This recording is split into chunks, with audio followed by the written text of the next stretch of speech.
So in this demonstration, I'm going to talk about using the pen tool to create hair. We're going to focus on doing multiple paths that we can go back and fill in. We're going to talk about how you can incorporate those highlights, how you can incorporate the shadows, and then this picture doesn't have very good resolution, but I'm going to show you how you would do eyelashes and eyebrows. So first thing I'm going to do is blow up on Hayden's hair because that's what I'm going to focus on this image. And then I'm going to check out these layers. Remember that we're going to do a layer group for the hair, and then I have to make sure that I name that layer group the correct name. Okay, so here is your pencil tool, and everything that we've done so far we've been using your pen tool. So now we're going to start with using that pencil tool. You want to make sure your fill is off, and then the stroke you can choose a brighter color for now so you can actually see what you're doing. Because if I use black, I'm not going to be able to really focus in and see what I'm doing for this. Okay? So as I'm doing this image, I've got to be aware that, and you guys see that I'm moving my cursor back and forth in the direction of the hair. I'm kind of practicing those contours and that gesture mark that I want to leave for his hair. So let's see, I'm going to start with doing these bangs over here and just kind of move back and forth. And then I'm going to come back. And I'm really trying to get that brighter line. I kind of went in there and was working with that brighter line. Because what I'm going to do is I'm going to go back and I'm going to select this line, which is already selected now. And then I'm going to use my eyedropper and choose one of these colors and then fill that in. Okay? For now I'm going to, here's my new path. I'm going to hide this path so you guys can see how I'm going to continue it. Or what I could do is I could just take this path and switch my fill and my stroke. Okay? And I need to make sure it's selected while I do that. Okay?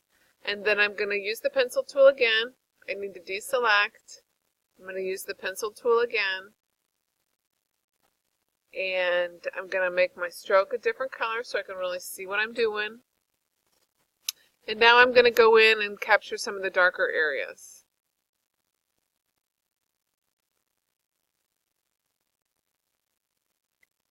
My face is going to go over him, so I'm not too worried about the fact that I'm overlapping my face, because eventually I'll make sure that this layer goes on top of this layer, so I'm not too worried about it. I'm going to go through now, and I'm just going to highlight some of the darker areas.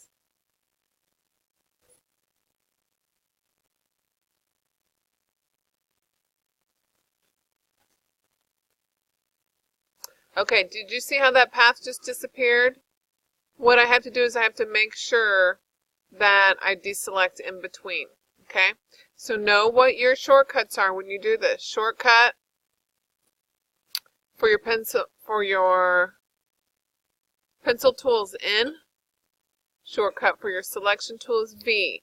So know where those are on your keyboard, and then I'm going to go back and forth. I need my pencil tool, so I'm going to hit N. And I'm going to get those dark areas. Okay. Then I need to deselect. I'm going to click B, click, and then back to N. That's the quickest way to work if you know your keyboard shortcuts. Using my pencil tool, click B, deselect by clicking, and then I'm going to go back to my pencil tool and hit N. So I've just gone through and I've made some darker areas. I'm going to hit N. And then maybe one more little darker area right here. Okay, so now I'm going to go do this highlights.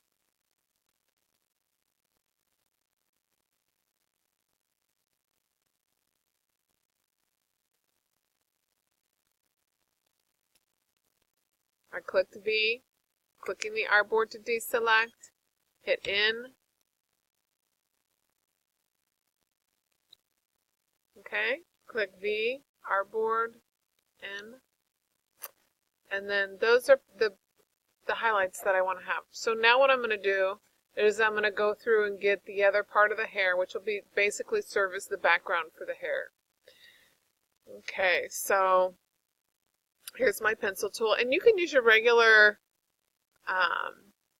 pen tool when you do this. You can use your regular pen tool for all of this. This is just another option, a way of working. Okay, so I'm going to go through, and this line is going to be just a little more. I'm hitting my keyboard, so it's going off. This line is just going to be a little more natural than some of the other lines that I've done. I'm just going around. And then here's where his hair is again, so maybe I'll make this a little more jagged.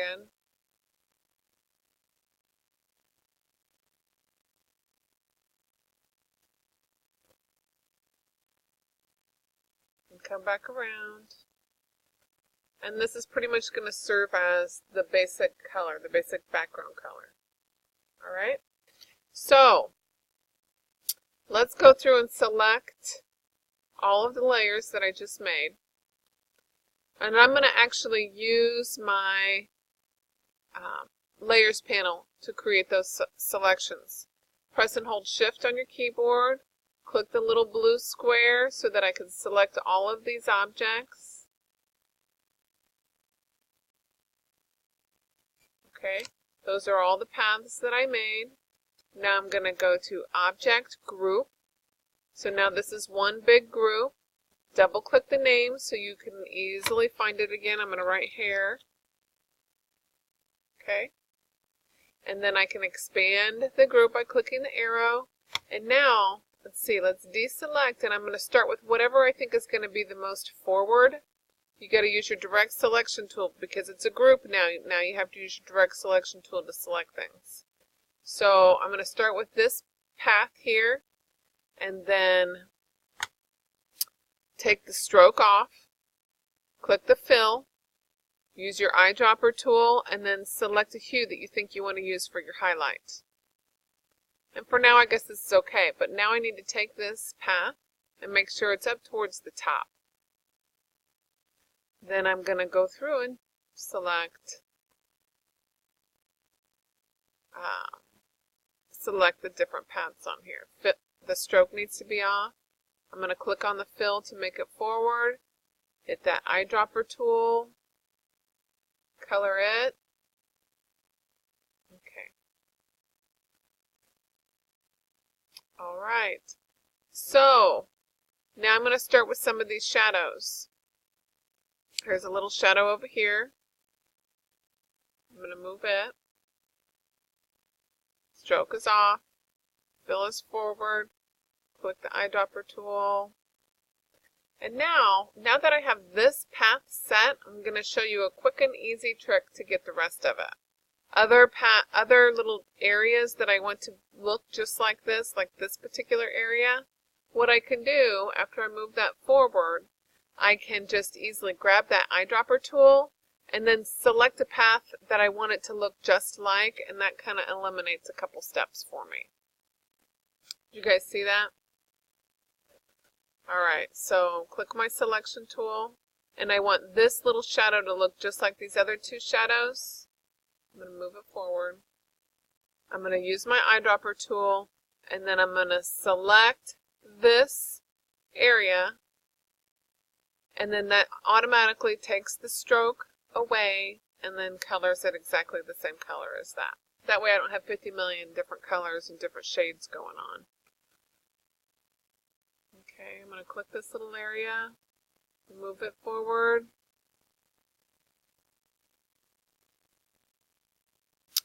And I'm just going through and selecting all the different shades.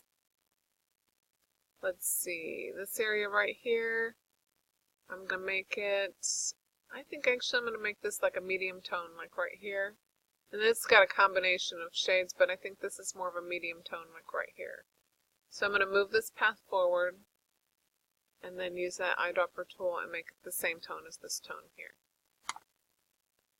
Okay, just a few left.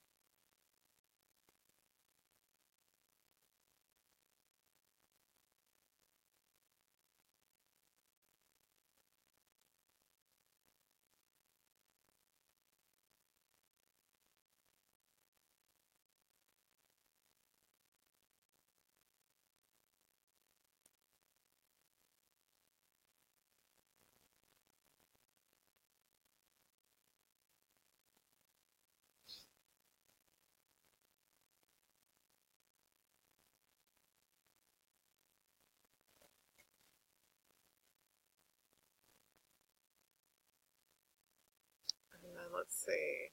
This little tiny path here is the last thing I need to do before I do my background color. Alright, so this is the larger path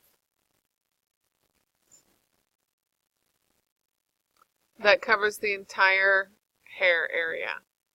So let's deselect. I'm going to select this larger path, and then I need to choose what tone I want to use for the basic background of the hair. Okay, so now I'm going to deselect, and I am pretty much done with that hair. So that's what it looks like at this point. Okay, and you can go through and say, you know what, when I'm looking at this overall, I don't like this little space right here. So I think what I'm going to do is select this, and even if it doesn't match your picture, you might want to say, okay, I think I want to move this up a little bit and have it look like that. Or you can say, you know what, I like this, but I think I want to make it a little bit bigger. So you can use your direct selection tool, and you can go back and choose some of those individual anchor points and move it around and make it a little bit bigger. Maybe you don't like that little curve that comes out. Or you want to take this and make this go over the top of the other background image. Okay? So this is your art, and you can be creative with it. You might decide you want to take some of the details out of there. Maybe you want it to be a little bit less jagged. This particular path, I might take that and move it around a little bit, and that'll adjust my curve.